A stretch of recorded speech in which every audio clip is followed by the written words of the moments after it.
안녕하세요. 쌤이 책방의 쌤입니다. 오늘 여러분과 이야기 나누고 싶은 책은 바로 82년생 김지영입니다. 저는 이 책 제목 보자마자 정말 읽고 싶었어요. 저도 80년대에 태어났거든요. 그렇다 보니까 제가 굉장히 공감할 수 있을 만한 뭔가 사회적, 문화적 요소들이 많을 것 같더라고요. 근데 이 책을 읽어보니까 제가 82년생에 너무 초점을 둬서 이 주인공이 김지영이라는 사실을 간과했구나 이런 생각이 들더라고요. 무슨 말이냐면 이 책은 김지영이라는 조금은 흔한 이름을 가진 80년대에 태어난 여자의 삶에 대해서 이야기하는 책이에요. 그러면 80년대에 태어난 여자들의 삶은 뭐가 다른가 이런 생각이 드시잖아요. 그래서 80년대 여자들의 삶을 조금 더 잘 표현하기 위해서 김지영 엄마에 대한 이야기가 나오거든요. 김지영 엄마는 김지영보다 이전 세대 여자죠. 그 이전 세대 여자들은 남자 형제의 학비를 벌기 위해서 학업을 포기하고 공장을 다니던 세대였어요. 그렇다 보니까 사실은 남녀 평등 이런 주제를 입에 올릴 여유도 없었던 시대인 거죠. 그에 반해서 김지영은 남동생 때문에 학교를 안 가고 이런 세대도 아니고 오히려 학교도 가고 대학교도 가고 또 여자도 뭐든 할 수 있다 이런 분위기로 여자 반장이 많이 나오는 이제 그런 시대를 살아가거든요. 그런데 김지영이 남녀 평등에 대한 이제 교육을 받고 그러한 가치관을 가지고 성장하는 데 반해서 사회에는 아직도 너무나도 그 남녀 불평등에 대한 잔재가 많이 남아있기 때문에 김지영이 살아가는 동안 계속해서 그 눈에 보이지 않는 사회의 틀에 부딪히게 돼요. 이 책에서는 김지영의 인생을 4단계로 구분해 놨거든요. 첫 번째는 태어나서부터 초등학교 졸업까지, 두 번째는 중고등학교, 세 번째는 대학교 입학부터 그 후로 10년, 그리고 마지막이 결혼 후부터 현재까지. 이렇게 4단계로 구분이 돼서 이제 시기에 맞게 김지영이 어떠한 불평등 그리고 남자들과는 조금 다른 불편을 겪으면서 살아왔는지에 대해서 이야기를 하는데요.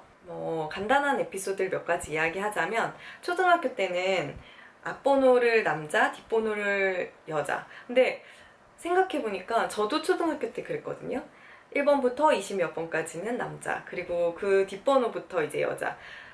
근데 그때는 그게 뭔가 이상하다라는 생각도 크게 하지 못하고 지나갔던 것 같아요. 근데 이 책을 읽으면서 그때가 기억이 나고, 생각해보면 가나다 순으로 했으면 남녀가 섞이는 게 당연한 건데 굳이 그렇게 구별을 지었었더라고요. 그래서 이렇게 뭔가 차별이라고 하기도 애매하고 아니라고 하기도 애매한 이런 사소한 사건에서부터 중학교에 가서 성희롱이라든지 성추행을 당해도 마치 여자가 조신하지 못해서 이런 발언을 듣는 일이 생기고, 그리고 대학교에 와서 김지영이 동아리에서 남자 선배를 사귀는데 헤어졌을 때 김지영이 씹던 껌이라는 이야기를 이제 다른 남자 선배로부터 듣는 일, 그리고 또 취업을 이제 면접을 보면서 성희롱에 어떻게 대처할 건가 이런 질문을 받았던 일, 그리고 최근에 와서는 임신을 준비하면서 자신이 잃는 것에 비해서 남편이 희생하는 게 너무 소소하게 느껴지는 이런 일들이 나와요. 근데 제가 김지영이라는 이 여자의 일생에 일어났던 이 수많은 일들을 읽으면서 제 마음속에 그 슬픔이라는 감정이 계속해서 잔잔하게 깔려있다 이런 느낌을 받았어요. 왜냐하면 제가 아까 김지영이 그 사회의 틀에 부딪힌다라는 표현을 썼는데, 김지영은 그렇게 사회의 틀에 부딪히면서도 단 한 번도 이렇게 반항다운 반항을 해본 적이 없어요. 그냥 그 치밀어 오르는 억울함을 억누르고 불평등을 참아내면서 그냥 계속해서 더 잘하기 위해서 앞으로 나아가는 인물이거든요. 그렇다 보니까 이게 어쩔 때는 김지영이 저처럼 느껴지기도 하고, 또 어떻게 보면은 제 옆에 있는 제 친구 중에 한 사람처럼 느껴지기도 하더라고요. 그래서 김지영이 어려운 일을 당할 때마다 뭔가 너무 안타깝고 계속해서 좀 마음이 좋지 않았던 것 같아요. 게다가 김지영은 지금 정신과 치료까지 받고 있거든요. 사실 이 내용은 책 시작부터 나오는 이야기긴 한데 빙의인지 아니면 해리장애인지 모르는 그런 정신착란을 겪고 있는 상황이에요. 김지영을 통해서 자꾸 다른 여자 인격체들이 막 나오거든요. 저는 이 부분 때문에 사실 처음에 읽으면서는 약간 채식주의자 같다라는 생각이 들었었는데, 그리고 굳이 작가가 왜 이런 설정을 했을까 이렇게 좀 궁금하기는 했었거든요. 근데 이 설정 때문에 마지막에 생각지도 못했던 등장인물이 이제 한 명이 더 나와요. 그리고 그 사람이 하는 말이 약간 마지막에 좀 저에게 충격을 줬다랄까? 충격까지는 아니지만 어쨌든 약간 기분을 묘하게 했던 것 같아요.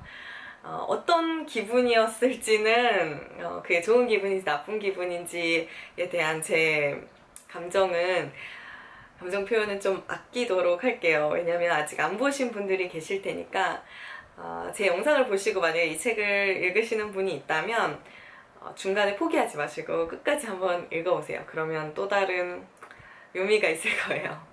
사실 이 책은 막 본격 페미니즘 이런 책은 아니고 그냥 우리가 기존에 알고 있던 약간 여자들이 받아왔던 불평등 아니면은 사회 부조리 이런 것들을 이야기하는 책이라서 어떻게 보면은 그렇게 색다를 건 없다 이렇게 느끼실 수도 있거든요.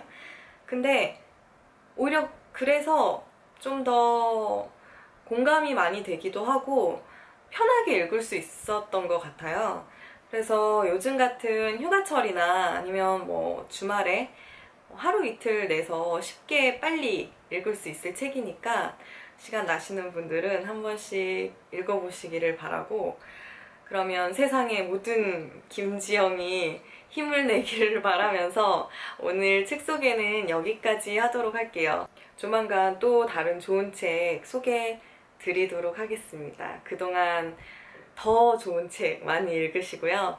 더운 여름에 건강 조심하세요. 그럼 곧 찾아뵐게요. 안녕.